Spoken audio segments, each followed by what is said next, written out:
Pokazywaliśmy Wam już w karoserii elektryczne BMW, elektryczne Mercedesy, elektryczne Audi, Volkswageny, Fordy, Hyundai, Kia, a nawet Lexusa, a zapomnieliśmy o tym, żeby pokazać Wam samochód, od którego de facto wszystko się zaczęło. I nie, to nie będzie Tesla, ale jest takie auto, które w pewien sposób zrewolucjonizowało motoryzację i nazywało się Nissan Leaf, produkowany przecież już od 12 lat. Na całym świecie sprzedano go w 600 000 egzemplarzy. I teraz, dopiero po tych 12 latach, Nissan doszedł do wniosku, że może warto byłoby zrobić coś więcej. I zrobił to. Ariję. Z japońskiego Ariję.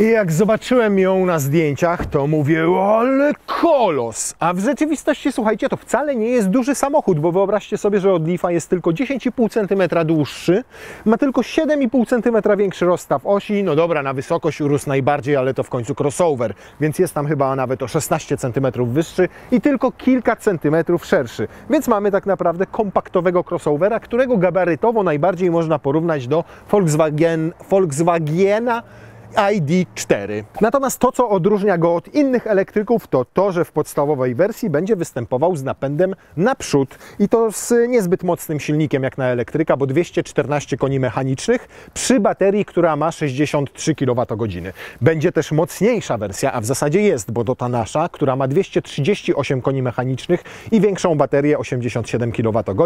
I jeszcze mamy wersję czteropędną, czyli mamy dwa silniki elektryczne z przodu i z tyłu, razem mają 301 koni mechanicznych i ta wersja występuje też tylko z większą baterią. Więc reasumując, nasza wersja 238 koni mechanicznych tylko na przodzie i bateria 87 kWh. Czyli nie jest to najbardziej efektowna wersja pod względem osiągów. Po 0-100 to podobno 7,6 sekundy, nic spektakularnego, natomiast najbardziej efektywna, ponieważ zasięg ma wynosić 530 km, a wyobraźcie sobie, że japońscy dziennikarze, którzy jak wiadomo zbyt szybko nie jeżdżą, wyciągnęli z niego 600 km zasięgu.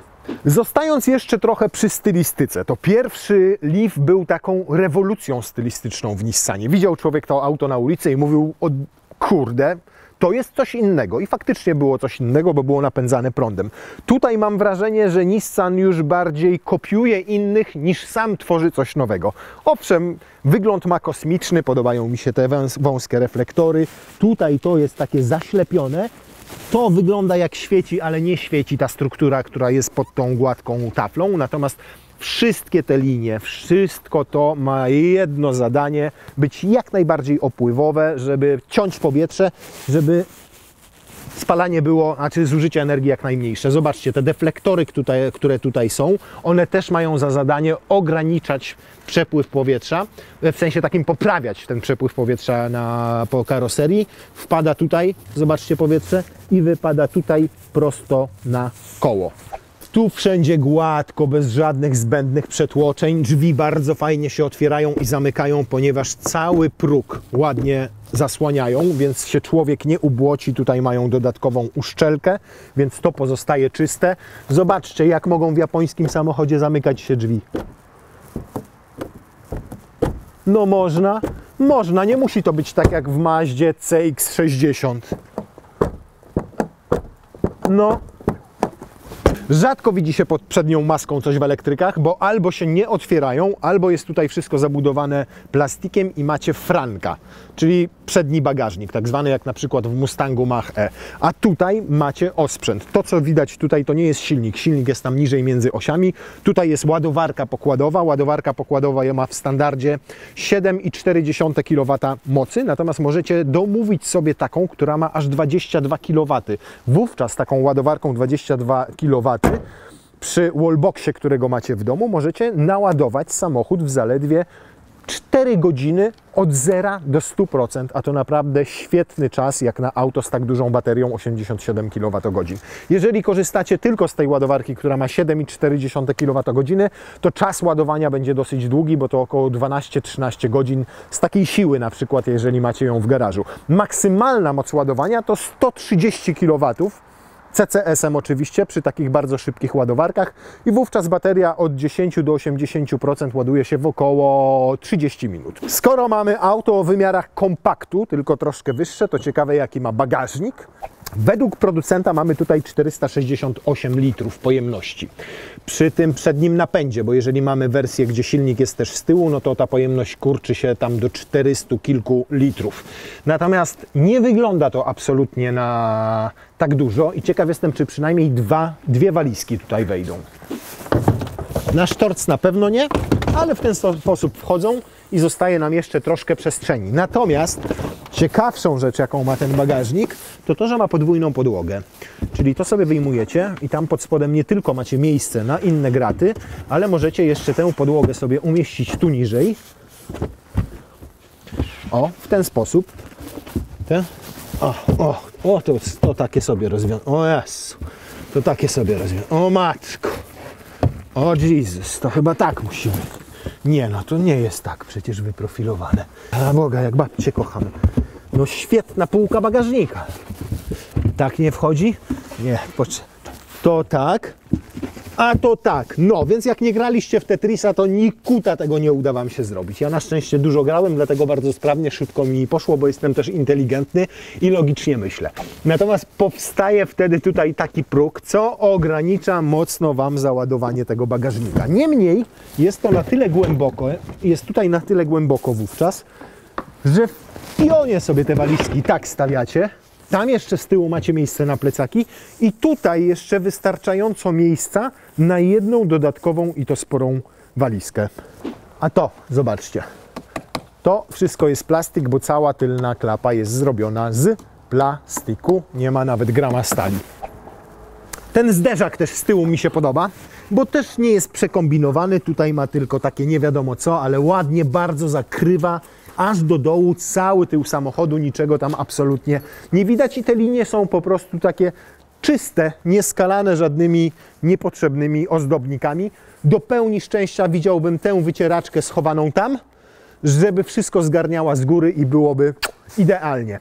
Natomiast pod względem aerodynamiki jest tak to zaprojektowane, że zobaczcie, nawet ma specjalny spoiler dachowy, gdzie część powietrza wpada, żeby też jak najmniejsze zawirowania tutaj z tyłu powstawały. Pierwsza rzecz, zobaczcie jak szeroko otwierają się drzwi. W zasadzie pod kątem 90 stopni względem nadwozia, te tylne. No tam powiedzmy nie 90, tylko 88,5.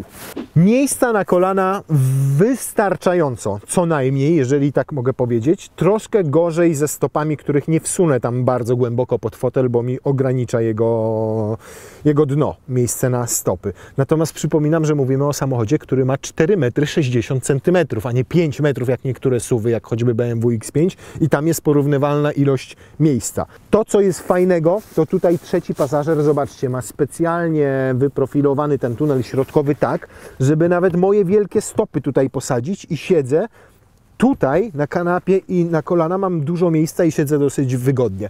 Problemem jest to, czyli sufit oraz szklany dach. Bo zobaczcie, no nie jestem w stanie wyprostować tutaj głowy. Owszem, mam ten 1,95 m, ale do 1,80 m powiedzmy jeszcze nawet dla dorosłych osób będzie tutaj względnie, wtedy będą miały jeszcze więcej miejsca na kolana. Sztywne to jest dosyć, nie wiem jak będzie na dłuższych trasach, natomiast samo wykonanie nie budzi najmniejszych zastrzeżeń. Tutaj mamy, słuchajcie, podłokietniczek i on jest, zobaczcie, cały ze skóry naokoło zrobione, ma tylko otwarte uchwyty na kubek. To, czego brakuje, to kanapa, która mogłaby być składana w proporcjach 40-20-40. Ta jest tylko w proporcjach 60/40, co oznacza, że możecie mieć problem z przewiezieniem dłuższych przedmiotów i na przykład dwojga pasażerów. Nawet jakbyście narty chcieli włożyć, no to niestety tu przez środkowy tunel ich nie włożycie. Musicie złożyć tę część, tu przewieziecie narty, a tutaj muszą się gnieść obok siebie dwie osoby. Natomiast plus jest taki, że możecie pochylić sobie nieco bardziej oparcie do takiej bardziej półleżącej i komfortowej wersji i zobaczcie, i teraz już jest inaczej z tym miejscem nad głową. Mogę się w miarę wyprostować, więc różnica tu jest spora, a to kwestia wyprofilowania tego dachu, który tutaj ma taki garb, a później ma takie wgłębienie, więc ta część tutaj ma wgłębienie i już jest lepiej, natomiast uważam, że w ogóle najlepiej to będzie, jak nie zamówicie szklanego dachu, szczególnie, że on jeszcze podnosi środek ciężkości. Natomiast jeszcze wracając do tego wykończenia. Zobaczcie, jak można w tej klasie przyjemnie zrobić auto. To jest mięciutki, fajny, przyjemny materiał. To jest coś na wzór Alcantary z prawdziwym przeszyciem. Miękki cały podłokietnik, ten dół tutaj też ma miękko obite. To dopiero jest plastik. A to, wiecie co to jest? To jest kratka, która z tyłu tutaj nic nie robi, ale robi z przodu. Zobaczcie, Nissan sobie wymyślił, że co będziemy tak jak inni robili paski LED. Zróbmy takie odjazdowe ambiente. I tam w środeczku wszystko to świeci przez tą strukturę. Bardzo ładnie to wygląda. Głośnik jest nawiązaniem do tej struktury, natomiast już nie świeci. A wykończenie drzwi tych przednich dokładnie takie jak tych tylnych. I nawet zupełnie inaczej niż w Mazdzie CX-60 zamocowano głośniczki te wysokotonowe w drzwiach. Tam to zostawało w ręku, a tutaj proszę, zostało ładnie wkomponowane. I jest tak, jak być powinno. I jeszcze jedna uwaga co do jakości. Zobaczcie, jakie to jest przyjemne. Jakie fajne dywaniki, no. Jak w Rollsie, nie przymierzając. Stado owiec trzeba było zarżnąć, żeby zrobić tylko ten jeden przedni, który ciągnie się aż do drzwi pasażera. I nawet nie ma takiej ordynarnej gumowej wstawki tutaj, tylko z zupełnie innego materiału, żeby pięta nie wycierała tej cudownej wełny. Generalnie całe wnętrze naprawdę zaskakuje in plus jakością wykonania. Tu znowu pojawia nam się ten zamsz, który płynnie przechodzi z bocznych paneli. Tam owszem, jest plastik, ale nawet przyjemny w dotyku. To jest, słuchajcie, drewniany panel, który ma haptyczne przyciski, czyli czujecie, jak to się ugina pod waszym palcem i jakby wibrowało. To samo dotyczy tych przycisków tutaj, które sterują, na przykład możecie sobie e-pedal włączyć, czyli to hamowanie przy zdjęciu nogi z pedału gazu, ładna gałeczka do zmiany biegów. No jest inaczej, no można, okazuje się, zrobić panel sterowania klimatyzacją w taki sposób, że nadal jest jakby fizyczny, a nie schowany tutaj w ekranie, a nadal, kurczę, jest bardzo praktyczny i intuicyjny. A teraz pokażę wam największy bajer. Zapraszacie sobie dziewczynę tutaj, na przykład na przejażdżkę, na pierwszą randkę i chcecie się z nią pomiziać, poprzytulać i robicie tak. Odsuwacie, żeby mogła przyjść tutaj do was na kolanka na przykład. Podłokietniczek wtedy jedzie daleko do tyłu. I jeszcze robicie taki numer, że tu naciskacie, wyciągacie bocianka, wysuwacie stoliczek, stawiacie dwa kieloneczki, bocianek sobie też stoi. Perfekcja! Perfekcja! Skończyliście, tak? Chowacie przed żoną i wracacie do domu. Ale zobaczcie, jak będziecie chcieli, na przykład, nie wiem, staniecie tu za blisko kogoś albo na parkingu ktoś stanął blisko was i mówicie, że taki podłokietnik to słaby bajer. Kurczę, wychodzę sobie normalnie drzwiami pasażera. Proszę bardzo. A jak trzeba, to mogę nawet tymi drzwiami tutaj wsiąść. Tu jeszcze coś ma fajnego. O, proszę. Jestem? Jestem. Bez jakiejś zbędnej akrobatyki. I detale, podświetlenie LEDowe jest nawet tam, w tamtym miejscu. Tutaj jest jedno gniazdo USB-C, drugie USB zwykłe, jest gniazdo zapalniczki, tu jakiś uchwyt, nie wiem od czego. Jak chcecie sobie przesunąć, to sobie oczywiście po grzdżeniu się, mizianiu oraz bocianku przesuwacie z powrotem do przodu. O. I jedyne, co mi nie odpowiada, to umiejscowienie ładowarki indukcyjnej, która jest w takim mało wygodnym miejscu, czyli tutaj. Natomiast przynajmniej pokazuje wam wtedy tutaj taka ikonka, że telefon faktycznie się ładuje. I to jest bardzo fajne. Tutaj są inne przyciski od trybów jazdy, od automatycznego parkowania i od e-pedal, czyli tego sterowania hamowaniem za pomocą tylko jednego pedału gazu. Zdejmujecie nogę z pedału gazu i auto samo zwalnia. Ekrany oczywiście już oba cyfrowe, każdy z nich ma 12,3 cala. No ten troszkę pod względem estetyki i tego całego interfejsu odstaje od tego, co ma konkurencja, ponieważ już tutaj to jest ta graficzka taka, no zalatuje czasem. Czuć, że już ma swoje najlepsze lata za sobą, natomiast możliwe, że w przyszłości pojawią się tego aktualizacje. Boże, czy ten kiełbasa może się rozłączyć? Generalnie wnętrze, środek jest mega dużym zaskoczeniem dla mnie w tym samochodzie. Naprawdę ogromnym. Zarówno pod względem rozwiązań, takich jak nie tylko ten schowek, ale też te haptyczne przyciski zatopione pięknie w tej listwie, czy tutaj w tym podłokietniku, ale też pod względem jakości. Zupełnie jak nie Nissan. To tak jakby ktoś zaprojektował zupełnie inny ten samochód, takie mam wrażenie. Dobra, jedziemy? Powiecie, że 238 koni mechanicznych jak na współczesne standardy to trochę mało w elektryku. Naprawdę? Sęk w tym, że w elektrykach zupełnie inaczej odczuwa się i odbiera moc. Nie ma tutaj lagów. To nie jest mchew, że czekacie na przyrost mocy, że najpierw skrzynia musi wrzucić bieg, że najpierw musi się silnik włączyć w ogóle, bo był w trybie żeglowania. Tylko naciskacie i od razu odjeżdżacie. Więc odczucia są takie na papierze tylko 7,6, ale subiektywnie macie wrażenie, że po prostu jest jak gumka z majtek naciągnięta. Puszczacie i on odjeżdża.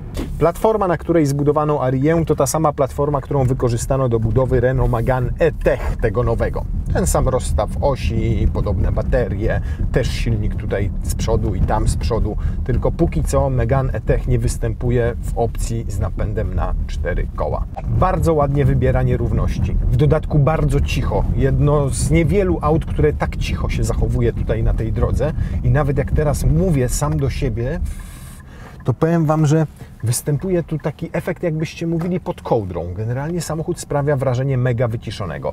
Niemniej, oprócz tego, że mnie to niesamowicie irytuje, bo mam bardzo mało miejsca, to jeszcze szalenie nisko jest ten podłokietnik w drzwiach bocznych, że w zasadzie jak trzymam tutaj rękę, żeby mi było wygodnie, to ledwo nawet do tego miejsca kierownicy dostaję, a już złapanie jej wyżej jest w zasadzie niemożliwe. Tutaj wszystko jest perfekcyjnie. O, tak jak jadę, to tak jak lubię.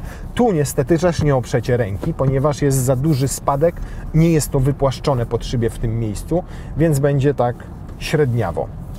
Zegary te przede mną może nie mają zbyt wyrafinowanej stylistyki, ale przynajmniej są czytelne. Jest tutaj wszystko tam, gdzie być powinno, czyli tutaj mam wskaźnik mocy, ile jej teraz zużywam, na przykład to teraz 20% i tutaj mam prędkościomierz, który jest powtórzony w takim cyfrowym wydaniu, więc to jest czytelne i komputer pokładowy po środku, czyli tak jak lubię, pokazujący i średnie zużycie energii i czas, ile jadę. Fajna ta kierowniczka. Ja lubię kierowniczki z 2 ramionami, tylko nie z 3. Wiem, że nie wszyscy z Was lubią. Bardzo czytelnie rozmieszczone te wszystkie przyciski, które sterują nawet systemami wsparcia kierowcy. O, i tutaj możecie sobie wszystko zmieniać tak, jak Wam się podoba. Oczywiście tempomat, tutaj głośność, przełączanie komputera pokładowego, a nawet piosenek. Wszystko jest na tej kierownicy, ale bardzo ładnie, czytelnie opisane, trudno się pomylić i fajnie, że można to stąd obsługiwać, a nie trzeba wchodzić w ekran multimedialny. Co do działania e-pedal, na którym teraz jadę, to owszem, jak zdejmiecie nogę z gazu, to czujecie, że działa rekuperacja, natomiast niestety samochód nie zatrzyma się na niej do zera, co ja bardzo lubię. Na przykład w Fordzie Mustangu Mach-E jest tak, że zdejmujecie nogę z pedału gazu i on się zatrzymuje do zera. Nawet na chwilę nie musicie wcisnąć pedału hamulca, natomiast tu od 10 km na godzinę już musicie dohamować hamulcem do samochodu, który stoi przed Wami, czy do pasów, czy do przejścia dla pieszych, czy do skrzyżowania. Układ kierowniczy pracuje strasznie lekko. Nie wiem, czy nie za lekko, przynajmniej przy tych małych prędkościach, no to jest po prostu banał.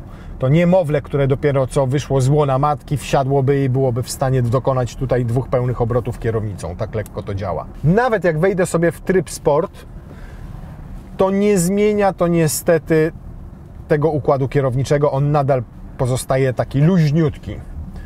I jak luźna jest guma w zużytych majtkach. Dopiero jak dokręcę bardziej kierownicę, no to czuję, że tam pojawia się opór i to akurat dobrze, bo poprawi pewność prowadzenia w zakręcie. Niemniej definitywnie czuć, że ten sport zmienia ustawienie czegoś, co jest przepustnicą. Oczywiście nie ma tutaj takiej klasycznej przepustnicy, natomiast mam identycznie położoną nogę na pedale gazu, trzymam ją zobaczcie, tu możecie obserwować, trzymam ją w tej samej pozycji. Nogę na pedale gazu, czyli wykorzystuję 10% mocy. Uwaga, wrzucam standard, już jest 20%, wrzucam sport i już jest 30% mocy.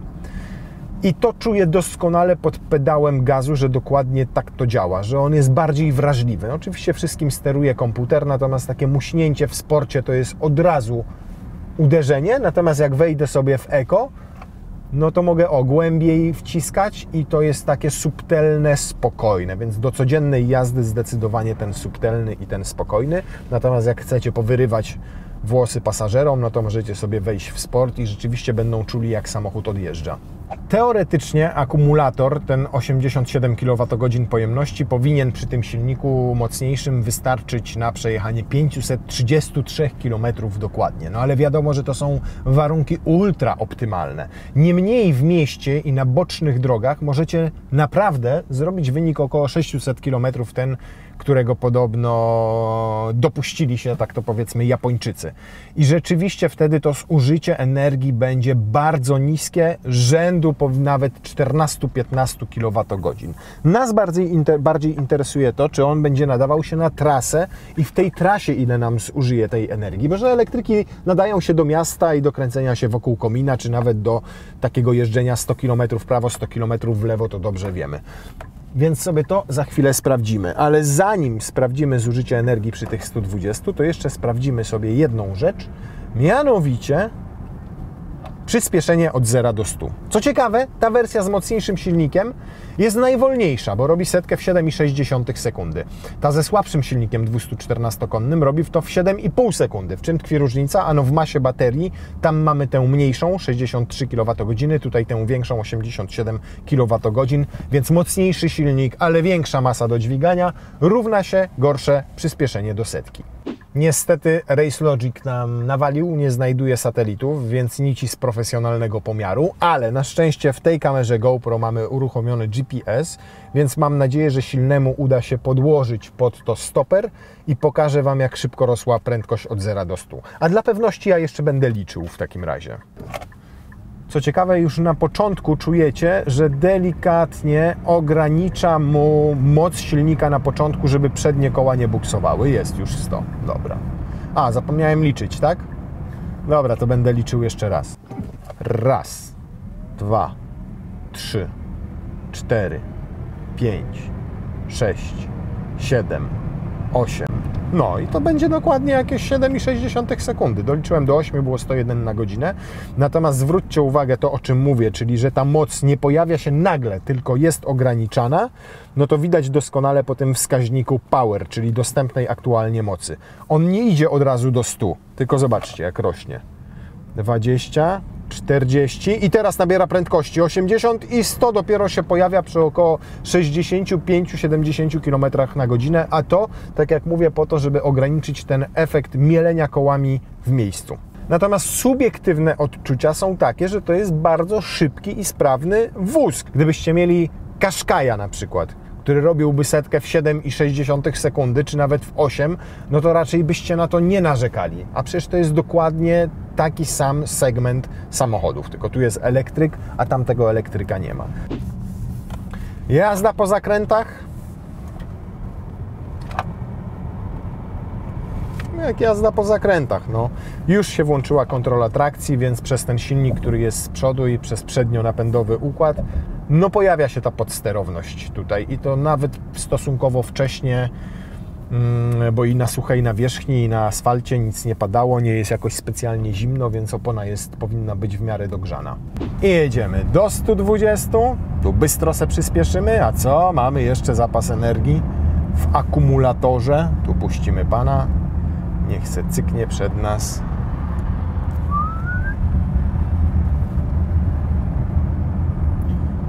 ...120 i resetujemy komputer pokładowy. 121 km na godzinę i to zużycie energii bardzo nas interesuje, bo ono pokaże, ile jesteśmy w stanie na akumulatorze przejechać ekspresówką przy prędkości 120 km na godzinę i temperaturze zewnętrznej około 10 stopni. Natomiast zobaczcie, jaki ma świetny system rozpoznawania znaków.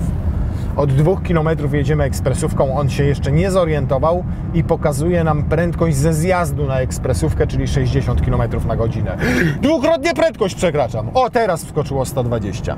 Nawiązuję tym samym do tego, że czasami zwracacie mi uwagę na odcinkach, że o, 50 pokazywał, a bąk jechał 90. Dobra, 23 kWh. 23 kWh to są, tak? Dobrze mówię? Tak, 23 kWh. To jest średnie zużycie energii Nissana Ariya przy prędkości 120 km na godzinę, co oznacza, że przejedziecie z taką prędkością około 350-370 km w warunkach, gdzie samochód musi ogrzewać wnętrze, bo mamy 10 stopni na zewnątrz. Więc nie jest to zły wynik. Podejrzewam, że latem byśmy byli w stanie zrobić około 400 km przy 120 na godzinę. Dorzucając do tego to całkiem szybkie ładowanie, czyli 130 kW maksymalna moc ładowania i 30 minut do 80%, no to daje to nawet sporą szansę na to, że dojedziecie do takiej Chorwacji 1200 km, na północ Chorwacji, powiedzmy gdzieś w okolice Istrii, dojedziecie z Warszawy, doładowując się po drodze tylko 2 razy. I to każde ładowanie będzie po takie 40-45 minut. Reasumując, jaki jest Nissan Ariya? Jest to normalny elektryk pod względem jazdy, przednionapędowy, który nie wzbudza jakichś specjalnych emocji, który jest troszkę szybszy subiektywnie niż obiektywnie. Natomiast to, co mnie w nim urzeka, to to, że znowu komuś w Nissanie się chciało. Chciało się zaprojektować środek, który jest inny niż w pozostałych elektrykach, który ma takie śmieszne i fajne i ciekawe rozwiązania, jak ten schoweczek, jak ta elektrycznie przesuwana środkowa konsola z podłokietnikiem, że to wszystko jest ładnie wykonane, nie tylko jak na Nissana, bo to już jest w ogóle jakieś wow! Natomiast jest bardzo ładnie wykonana również na tle konkurencji. Więc podoba mi się to auto jako taki rodzinny, normalny crossover. Kto kupuje Nissany? Nissany kupują normalni, niewymagający ludzie, bo 370Z już przecież nie ma, GTR-a też trudno kupić, a to są jedyne nienormalne, a raczej Nissany. Ten jest zupełnie normalnym Nissanem, w dodatku Nissanem chyba najlepszym, jakiego obecnie możecie kupić.